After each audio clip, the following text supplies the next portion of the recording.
In this video, I am going to show you a very cool 5-day itinerary through Lisbon, with many incredible tips and important details for your trip.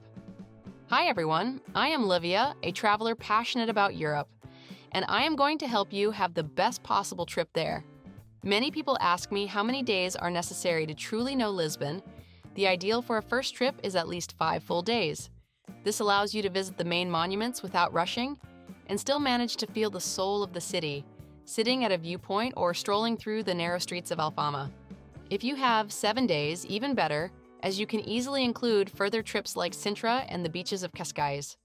On your first day, let's go to the most famous tourist spot, Belém. Arrive early, around 9 in the morning, to visit the Jeronimos Monastery without giant lines. The entrance costs about $13, and the visit takes about 2 hours. Then walk 10 minutes to the Belém Tower and the monument to the Discoveries. For those who like modern museums, the Mayat is just a 15-minute walk along the waterfront and has incredible architecture. If there is time left, visit the National Coach Museum, which costs $9 and is very close by. To save on food, stop at a local bakery and buy sandwiches. And, of course, the original pastéis de Belém, which cost a little over $1 each. A golden tip for this day: if the lines at Pastéis de Belém are impossible, the Pastelaria de Belém has a huge internal area with many counters where service is usually faster than in the takeout line. A very important tip, which I always emphasize regarding tickets, is to buy them in advance. Buying earlier online is always the best and cheapest option. I will leave the link to the website where I always buy tickets and tours at the lowest price in the QR code on the screen and in the description. They are great and the service is very good. And you can also find the airport transfer there, which I usually buy for most of my trips. On the second day, let's explore the historic center. Start at Commerce Square and go up the Rua Augusta Arch, which costs $4.50. The center is steep, so it will take you about 20 minutes climbing the hills to St. George Castle, or you can use the number 28 electric tram with a transport ticket. The entrance to the castle costs $16. After the castle, walk down through the narrow streets of Alfama and visit the Lisbon Cathedral, which is free in the main nave and costs $5.50 for the cloister.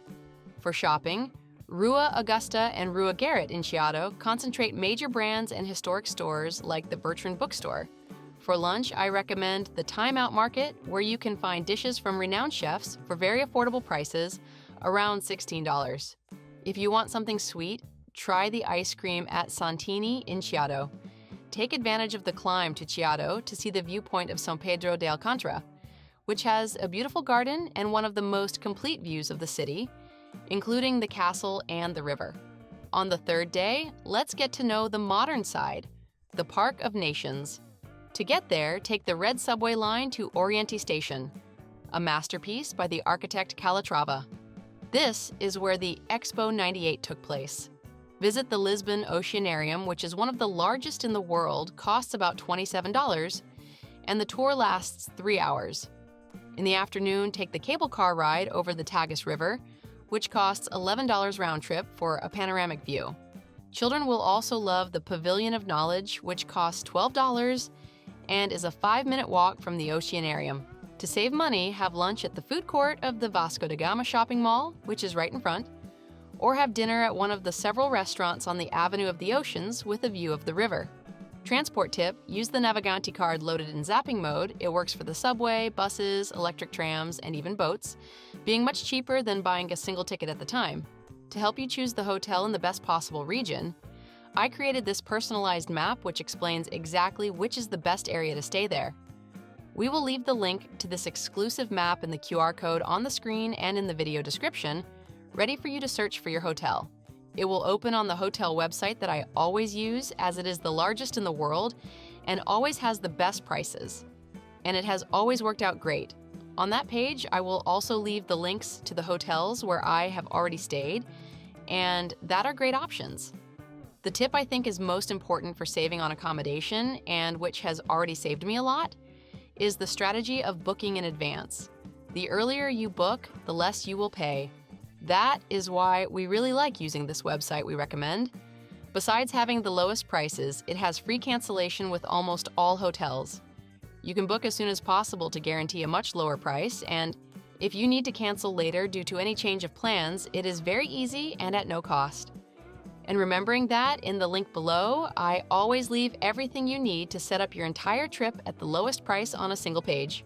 The websites we use to set up our trips have everything much cheaper, like the eSIM for mobile internet across Europe, travel insurance, which is mandatory for almost all of Europe, at half price, the site where I always buy the cheapest tickets and excursions, hotels, and a global account to carry money. Save this page in your favorites because everything is organized there, and some links already contain an automatic discount. On the 4th day, take a day trip to the magical village of Sintra. You should take the train at Rossio Station, which is a 40-minute journey. The train costs about $5.50 round trip, and the entrance to the Pina Palace is about $22. Also include the Quinta da Regalera, which costs $13 and is a 15-minute walk from the historic center of Sintra. It is a full-day trip.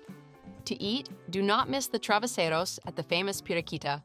If you prefer different shopping, the center of Sintra has beautiful handicrafts. If you prefer to stay in the city and save money, visit the National Tile Museum or the National Pantheon, which are wonderful and have very low prices, between $5 to $9. Important information about Sintra. The Pina Palace now requires a fixed time slot on the ticket. Do not be late, as they are very strict with the entrance time to the palace. On the last day, you can choose either get to know the charming shops of Chiado and the oldest bookstore in the world, Bertrand, or take a 40-minute train ride leaving from Cais do Sodré to Cascais to see the sea. In Cascais, you can walk 15 minutes to the mouth of hell, an impressive rock formation. For lunch, the village of Cascais has great fresh fish restaurants. Back in Lisbon, to close the trip, take a boat ride on the Tagus River at sunset, which costs about $16 and lasts a little over an hour, offering the best view of the illuminated city. Enjoy the night at Cais do Sodré or at the LX Factory, a creative hub with great design shops and cool restaurants. Do not forget to try a ginginha in the late afternoon, a typical cherry liqueur from Lisbon sold in small kiosks in Rossio for about $1.60. If you are with children, you can include on one day a trip to the Pavilion of Knowledge located in the Park of Nations. It is a world of interactivity and science. The ideal is to reserve an entire morning just for this. There, you will find everything from exhibitions about the human body to fun physics experiments. The entrance costs about $12, and I will leave the website where we always buy much cheaper tickets on the links page.